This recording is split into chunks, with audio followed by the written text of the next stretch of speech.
का आनंद स्वतंत्रता में भी छिपा हुआ है। लेकिन तुम जेल से बाहर हो, फिर भी तुमने अपनी स्पेशल जेल बनाई है।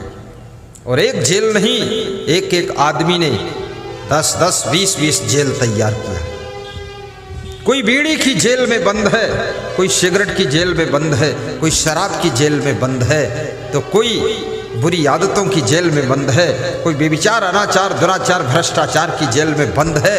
न जाने कितने प्रकार की जेलें तुमने तैयार किया है। तुम्हारी जेल तुम्हारी बनाई हुई है, उन जेलों में तुम गुलामी कर रहे हो, तुम स्वतंत्र नहीं हो, तुम बीड़ी के बंधन में पड़े हुए हो। इसलिए तुम सुखी नहीं हो। ये जो लोगों के चेहरों पर खुशी नहीं दिखाई देती, इसका कारण yही है कि ये सब स्पेशल जेल में पड़े हुए हैं।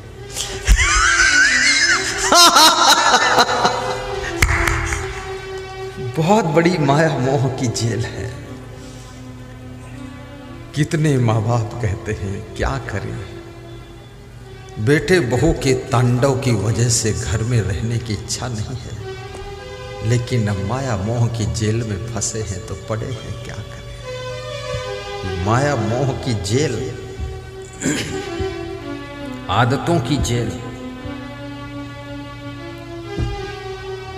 और जितना अधिक तुम अपने को आदतों से मुक्त करते चले जाओगे, उतना तुम जेल से छुटकारा पाते चले जाओगे। ये साधु क्यों सुखी है क्या इसके पास? साधु के पास कुछ नहीं, कमंडल है तो कमंडल का ढक्कन गायब हो गया इसका, फिर भी ये सुखी है। अरे पगड़ी पटना में छोड़ के आया है और ढूंढ रहा है अजान में कि यहाँ पगड़ी कहाँ। इतना तो उसका दिमाग गड़बड़ा गया फिर भी सुखी है। क्यों? क्योंकि साधु किसी आदत की जेल में बंद नहीं है, पराधीनता की जेल में बंद नहीं है। साधु माया मोह की जेल की हथकड़ी बेड़ी को तोड़ चुका है, इसलिए साधु का जीवन सुखी है, उसके मुखमंडल पर खुशी है।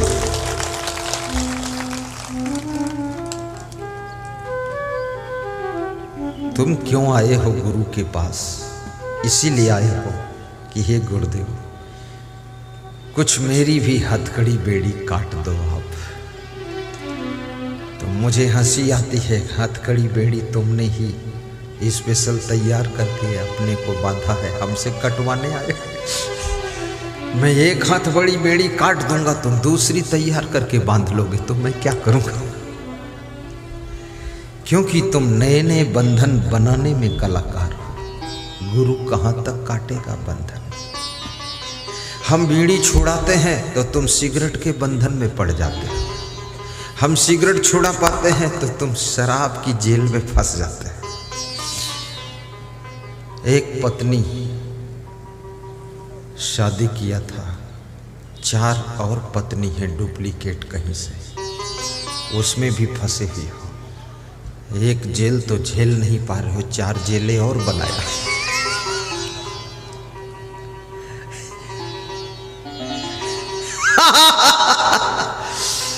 एक आदमी कह रहा था मेरे ऊपर ओवरलोड है, तो हमने कहा कैसे ओवरलोड हो गया?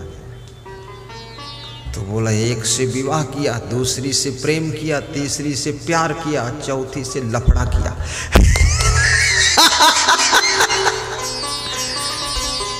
तो 3 विरोध में है, एक साथ में है।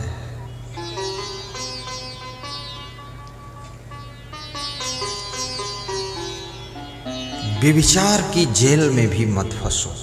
व्यभिचार एक कारागृह है। शराब की आदत बहुत बड़ी जेल है,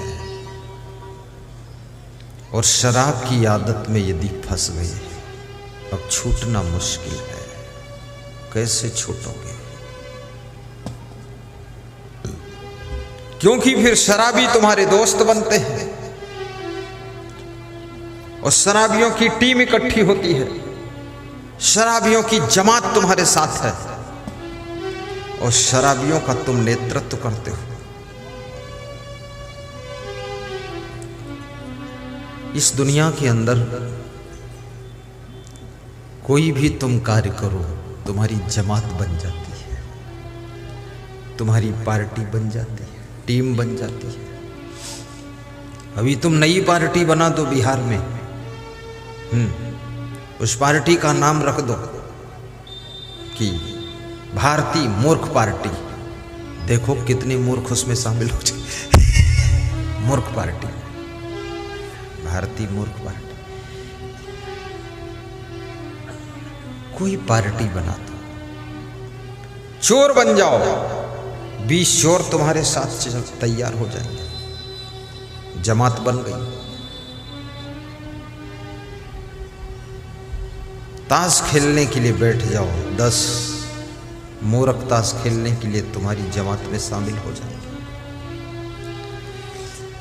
और सबसे कीमती चीज अगर मनुष्य के पास में कुछ है तो क्या है? सोना, चांदी, हीरा, जवाहरात, कपड़ा, गाड़ी, घोड़ा,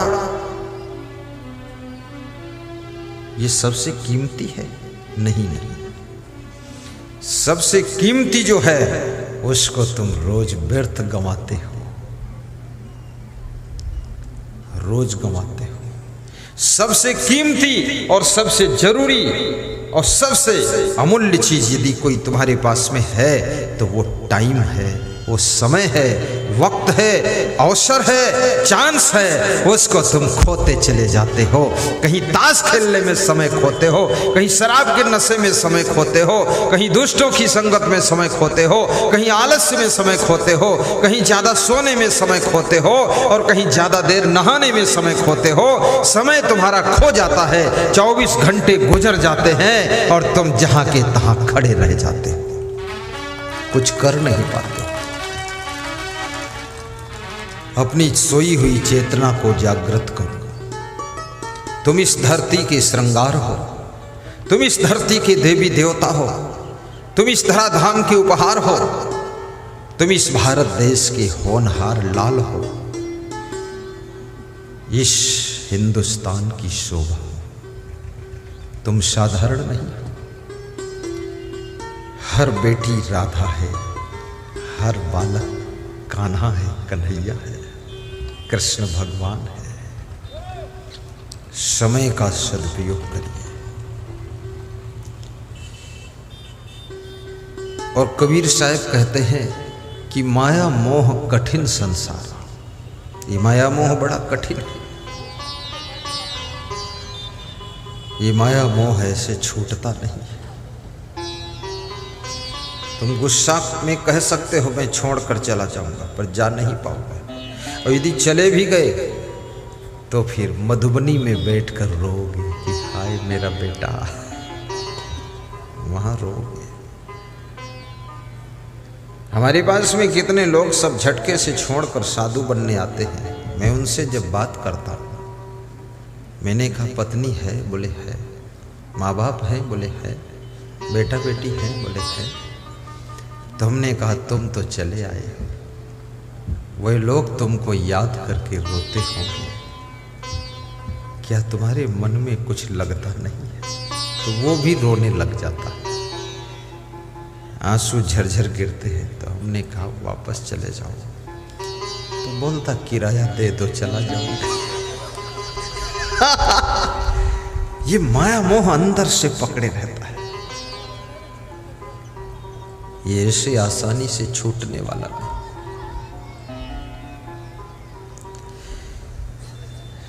जब भगवान श्री राम अयोध्या की याद करते थे तो राम रोने लग जाते थे। लक्ष्मण पूछते थे भगवान तुम क्यों रोते हो? तो राम कहते थे जब जब राम अवध सुधि करहि, तब तब नीर बिलोचन भरहि। अयोध्या की जब जब याद आ जाती थी तो राम की आंखों में आंसू भर जाते थे।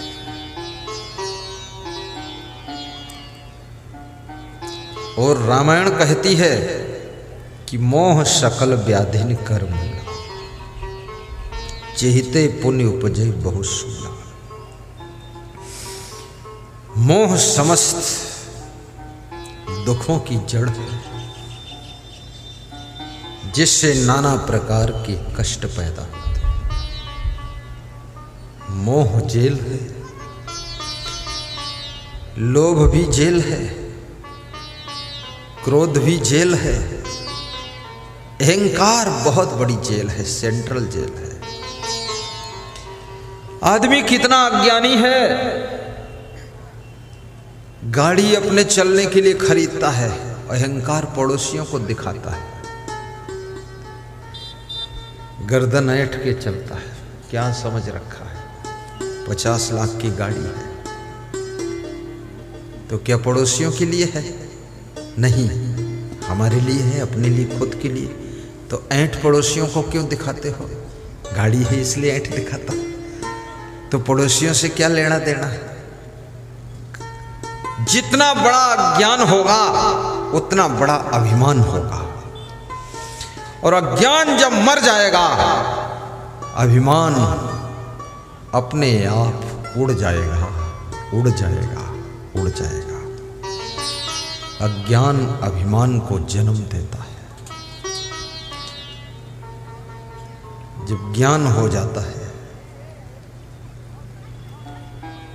वृक्ष में फल आ जाते हैं, डालें झुक जाती है, और जिस वृक्ष में फल नहीं तो डालें ऊपर की ओर उठ जाती है।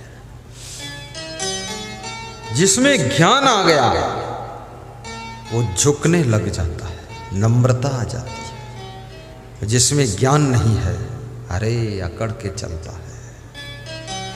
और ये अहंकार बहुत बड़ी जेल है, जेल खाना है।